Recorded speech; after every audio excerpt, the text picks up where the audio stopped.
Okay, that's enough of that.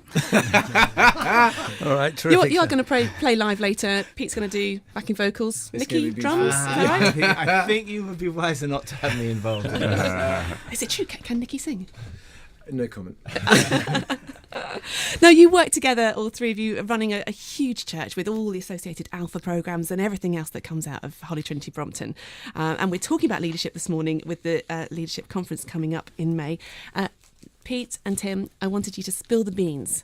Nicky's style as a leader, what's the best and worst things about him? Yeah. Nicky, you'll get a chance to have your own back. He's looking worried. He's Who's been working longest, Tim? I've nearly got my 10-year badge.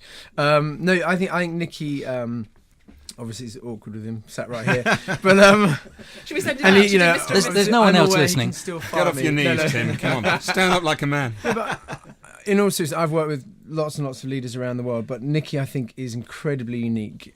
Few things. Firstly, unbelievable humility and generosity, which I think then creates space for other leaders to really shine. And I think he's very releasing. I know that's been my experience coming in and opportunities to lead worship. We've developed this kind of worship training resource, Worship Central, and there's been no sense of sort of Nicky trying to micromanage or dictate how things operate. You just feel supported and released to run with vision. So I think it's quite unique. We have a leadership meeting every Tuesday, which we'll be going off to in a moment.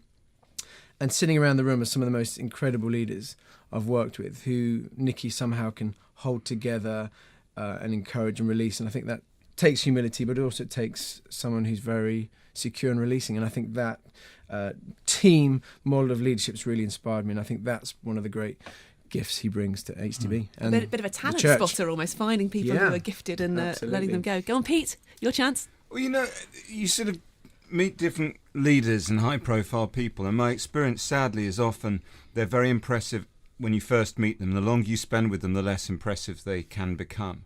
And honestly, truly, with Nicky and Pippa Gumbel, the longer I spend with them, the more impressed I am by the quiet integrity, the speaking well behind closed doors of people, not just to their faces. And I've just learned an enormous amount from being around Nicky and Pippa. I honestly think that they have been raised up by God for this time. Yeah. And I think we're blessed to have them in the nation. They are extraordinary leaders. And I think one of the great reasons to come to the Leaders' Conference, frankly, isn't just to hear speakers. You can hear them online. It's that God's doing something through what Nicky and Pippa and others are leading. And it's time for us to come together and connect with that. And also, just Nicky's bigging up, Raniero Cantalamessa and Joyce Meyer. But actually, Nicky's going to be speaking. And he's one of the people who's leading this incredible movement, and I want to be there because I love hearing what he's learning, and I think that's going to be hugely important for leaders to get involved with.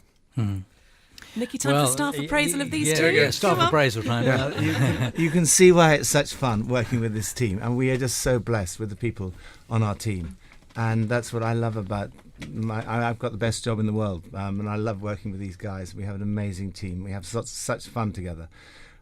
But that's why I feel passionately about this conference, because I think there's something amazing happening in this country, and I think we're on the verge of something. Mm-hmm. And this conference is one of the big features of this conference will be unity, and we've got people from all spectrum of the church coming together. We have the head of the Catholic Church in this country speaking, Cardinal Vincent Nichols. We have a mystery guest coming, and there's going to be amazing unity across the different parts of the church. Having Joyce Meyer and Father Raniero Cantalamessa on the same platform. They've never spoken on the same platform before, and I think they're both very much looking forward to hearing each other. And I think there will be something when brothers and sisters dwell together in unity, God commands his blessing. And we've seen that over and over again. And I think this conference is going to be such a display of unity that I just can't wait to see God's blessing. Just as an aside, Nicky, I'd say 50% or more of the ministers that I know have been or are broken people because of the difficulty of the job, the difficulty in running a church, the pain and problem that they bear of the people whom they serve. How do you guys manage to remain so upbeat all the time?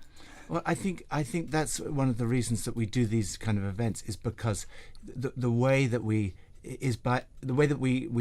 encourage one another is by coming together and hearing the stories and saying, oh, actually, we're not alone. Look, there are 8,000 people gathered at this event who love one another, who are excited about what Jesus is doing in this country. And then you begin to feel healed and restored and filled up and equipped to go back and deal with the challenges of any leadership. Is challenging. Yeah. You know, criticism is very easy. You can sit on the sidelines and criticize. That doesn't cost anything. But to get involved in leading and making a difference, that always opens you up to challenges and difficulties. But that's the challenges of the arena, and that's where that's where things are changed. So yes, this could be a healing process coming together like this. Yeah. It heals, equipping, restoring, and envisioning again about what's happening. I think we're at a really exciting time in this nation, and I think this conference is going to be a really strategic moment. As you say, leadership of any kind is challenging, particularly when you're in the great battle, as some like to call it. What have each of you learned from the different things that you've led about how to face challenges, specifically in leading church or leading Christians? Pete, you've spoken very vulnerably about some of the challenges you and your family have faced in the past. What have you learned? How do you keep on keeping on? Well, I do think you have to be honest. I think our authority comes out of our vulnerability, not out of pretending. And so I think, Sammy and I made a decision very early on that if we were called to any form of public life, that we had to be honest about our struggles as well as our successes. And I think what we found is people trust us more when we're honest about our struggles and our brokenness. And, I think as well, there's a wonderful opportunity that as we struggle, we can help others as they struggle, because they know that we perhaps understand. So, yeah, of course, there are all sorts of challenges. And, Tim, how do you face challenges in a nutshell? I think for me, family, friends are so important, to have people around you to share the load. You can't do this on your own. I don't think the sort of Lone Ranger ministry works. So when you have people to share it with, and then also just finding your anchor and your security in Christ, that daily routine of coming before him, looking to him, being refreshed, replenished by him is so important.